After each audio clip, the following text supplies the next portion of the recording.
नमस्कार, देश न्यूज में आपका स्वागत है। मैं हूं आपके साथ सूरज पाठक और आज हमारे एक खास कार्यक्रम चर्चा के दौर में हमारे साथ हैं राष्ट्रीय पंचायत संघ के प्रदेश मीडिया प्रभारी शैलेंद्र रावत जी। शैलेंद्र रावत जी से हम चर्चा करेंगे कि अब तक उनकी मांगें बहुत रही हैं, प्रदर्शन बहुत हुए हैं, उन्होंने आंदोलन किए हैं, लेकिन उनकी मांगें पूरी नहीं हुई। और चूंकि चुनाव का समय है, चुनाव के समय प्रति 5 वर्ष के बाद हर वर्ग के कर्मचारी, हर वर्ग के लोग अपने अपनी मांगों को लेकर सरकार पर दबाव बनाने की राजनीति भी करते हैं और उनकी मांगें सरकार कई बार मान भी लेती है। लेकिन क्या पंचायत महासंघ की, सरपंच महासंघ की जो मांगे हैं या सरपंच संघ की जो मांगे हैं, उन मांगों को लेकर सरकार ने अब तक क्या किया, इस पर हम चर्चा करेंगे।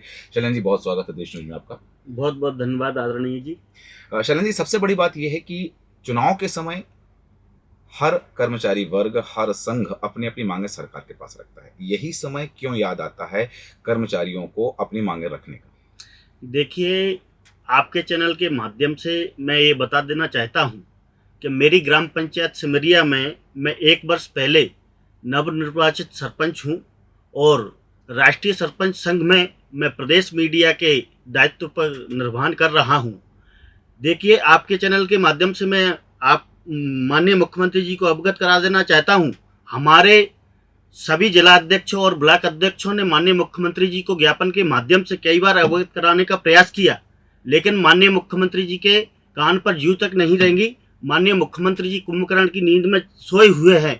लेकिन मध्य प्रदेश के 23,000 सरपंचों के लिए बहुत ही शर्म की बात है, बहुत ही निंदनीय बात है। आज पंचायती राज को पूर्ण रूप से ध्वस्त कर दिया है, क्योंकि 2003 से पहले पंचायत राज्य व्यवस्था 1993 के पंचायत अधिनियम राज्य से चल रही थी। अब माननीय भारतीय जनता पार्टी की सरकार 2003 से पंचायती राज्य व्यवस्था को पूर्ण रूप से ध्वस्त कर दिया है। हमारे सभी ब्लॉक अध्यक्षों ने ज्ञापन के माध्यम से माननीय मुख्यमंत्री जी को अवगत कराने के बाद भी आज तक माननीय मुख्यमंत्री जी ने हमारे जिलाध्यक्ष और प्रदेश कार्य समिति को मिलने का समय तक नहीं दिया है। मैं जानना चाहता हूं कि मध्य प्रदेश देश का वो पहला राज्य है जहां पर कांग्रेस के शासनकाल में पंचायती राज व्यवस्था लागू की गई थी। देश का सबसे पहला राज्य मध्य प्रदेश। यदि वहां पंचायती राज व्यवस्था का ये आलम है, तो सरकार से आप क्या अपेक्षा रखते हैं और आपकी मांगे क्या है, मुख्य मांगे क्या है? मुख्य मांगे आदरणीय जी, मैं आपके चैनल के माध्यम से ये बता देना चाहता हूँ कि एनएमएस सिस्टम के माध्यम से जो जियोटैग किया जाता है उसमें कई त्रुटियां हैं।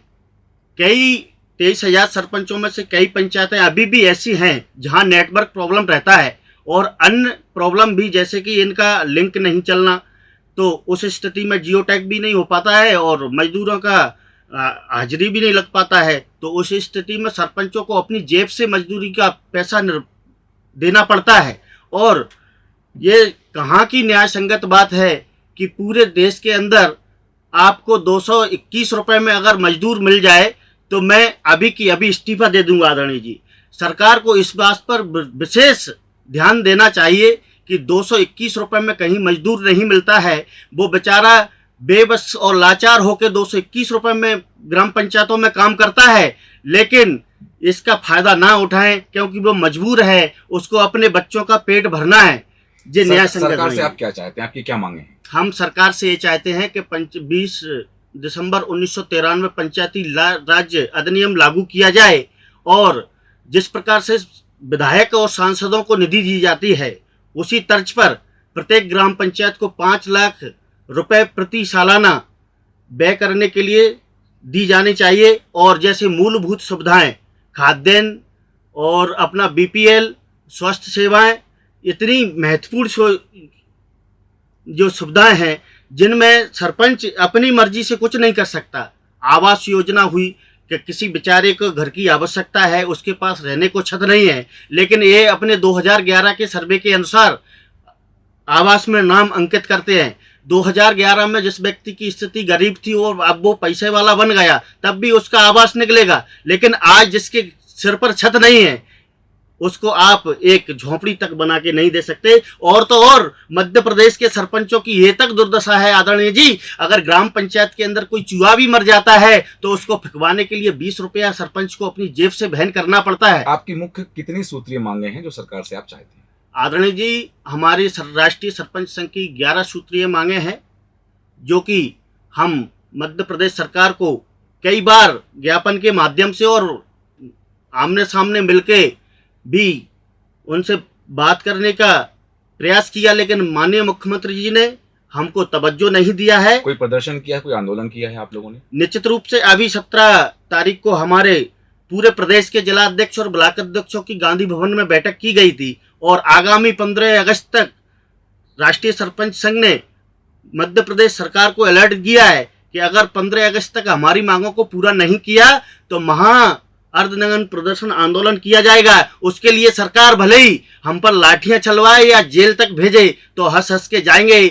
आपकी 11 सूत्री मांगे हैं, आप सरकार से 11 सूत्री मांग कर रहे हैं कि सरपंचों के लिए प्रावधान होना चाहिए। इससे पहले जब ये अभी चुनाव हुए उससे पहले जब सरपंच थे तो हमने ही अपने चैनल पे कई बार ऐसी खबरें दिखाई हैं कि बिना निर्माण कार्य किए राशि का आहरण कर लिया गया है, सरपंच और सचिव की मिली भगत देखी गई है। सरकार से आप मांगे तो रख रहे हैं, लेकिन इस तरह की जो घटनाएं सामने आती हैं, जो समाचार सामने आते हैं, इन पर अंकुश लगाने के लिए इनके लिए कोई प्रावधान आपके संघ द्वारा किया जा रहा है?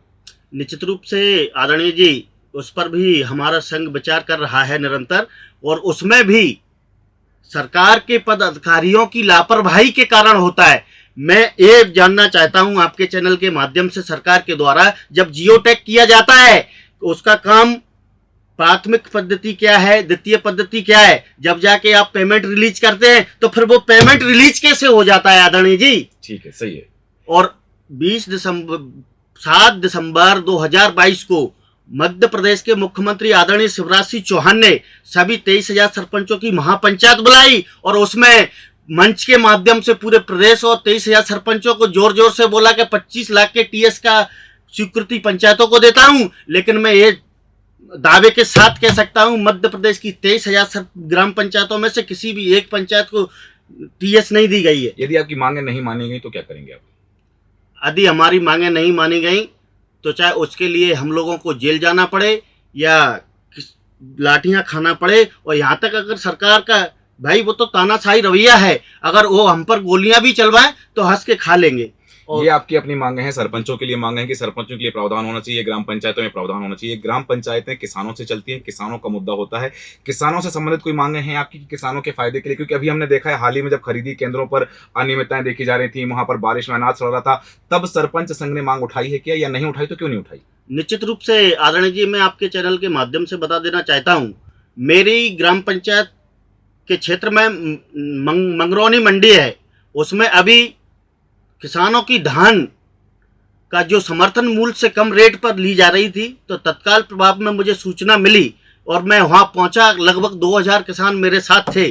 मैंने तत्काल प्रभाव से तहसीलदार महोदय जी को अवगत कराया और व्यापारी प्रकोष्ठ मंडल को बुलाया और अपनी उपस्थिति में मंडी चालू करवाई, और उसमें ये तय किया गया कि आप जो समर्थन मूल्य है उसकी ग्रेडिंग चेक करके उसका उचित मूल्य मिलना चाहिए किसान को, क्योंकि ग्राम पंचायतों को पहले अधिकार थे, चाहे वो नामांतरण का हो, चाहे वो बंटवारा का हो, और चाहे वो अपने किसी भी प्रकार की समस्या, स्वास्थ्य से लेके नल जल से लेके सभी समस्याओं का हल करने का अधिकार ग्राम पंचायत को रहना चाहिए। प्राथमिक किसी भी ग्राम पंचायत के अंतर्गत जैसे बंटवारा है, नामांतरण है, उसमें प्राथमिक रिपोर्ट ग्राम पंचायत की ही लगनी चाहिए, पूर्व की भांति जिस तरीके से दिग्विजय सिंह जी ने अपने शासनकाल में किया था।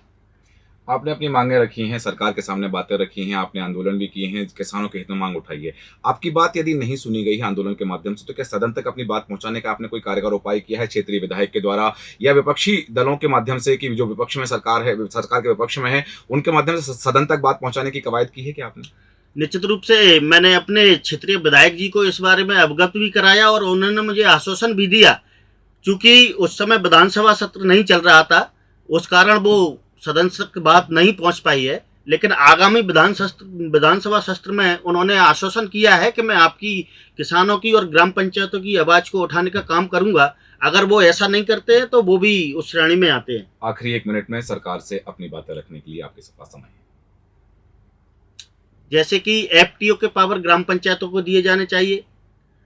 प्राथमिकता में शिक्षा, स्वास्थ्य और नल जल योजना, खाद्य सामग्री से संबंधित योजना, बीपीएल से संबंधित योजना, आयुष्मान भारत योजना को आप चिल्ला चिल्ला के बताते हैं, लेकिन आज ग्राम पंचायत को ऐसा कोई प्रावधान नहीं है कि वो एक सिंगल पात्रता की सारी पात्रता की श्रेणी में आने के बाद भी उसका नाम नहीं है तो ग्राम पंचायत उसको जोड़ नहीं सकती, उसको लाभ नहीं मिल सकता। ये न्याय संगत बात नहीं है।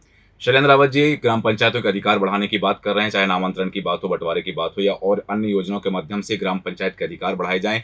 जो मुख्यमंत्री शिवराज सिंह चौहान ने घोषणाएं की हैं उन घोषणाओं को पूरा करने की बात कर रहे हैं और राष्ट्रीय सरपंच संघ अपनी 11 सूत्री मांगों को लेकर सड़कों पर उतरने वाला है और उनका कहना है कि यदि सरकार ने हमारी मांगें नहीं मानी तो हम सरकार यदि बर्बरतापूर्वक हमारे आंदोलन को दबाने की कोशिश करती है, हम पर गोलियां चलाती है, लाठियां बरसाती है, जेल जाने के लिए भी तैयार। अब देखना है कि सरकार के कानों तक यह आवाज पहुंचती है और उसके बाद सरकार इस दृष्टिकोण पर, इस पक्ष पर क्या कदम उठाती है या फिर ये बात भी और अन्य संगठनों की जैसे आई गई हो जाएगी कि संगठन अपनी मांग रखते हैं, संगठन अपनी मांगे रखते हैं, लेकिन सरकार अपने कार्य में लगी रहती है और चुनाव जैसे तैसे संपन्न हो जाते हैं। चुनाव तक आश्वासन दे दिया जाता है और आश्वासनों का झुंझुना पकड़ करके सारे कर्मचारी और कर्मचारी संगठन चुनाव का इंतजार करते हैं, लेकिन चुनाव के बाद फिर वही 5 साल तक वही रवैया अपनाया जाता है। देखना दिलचस्प होगा कि इस मामले में सरकार का रवैया क्या होता है। हमारे खास कार्यक्रम में इतना ही। आप बन रहे हैं देश न्यूज के साथ। नमस्कार।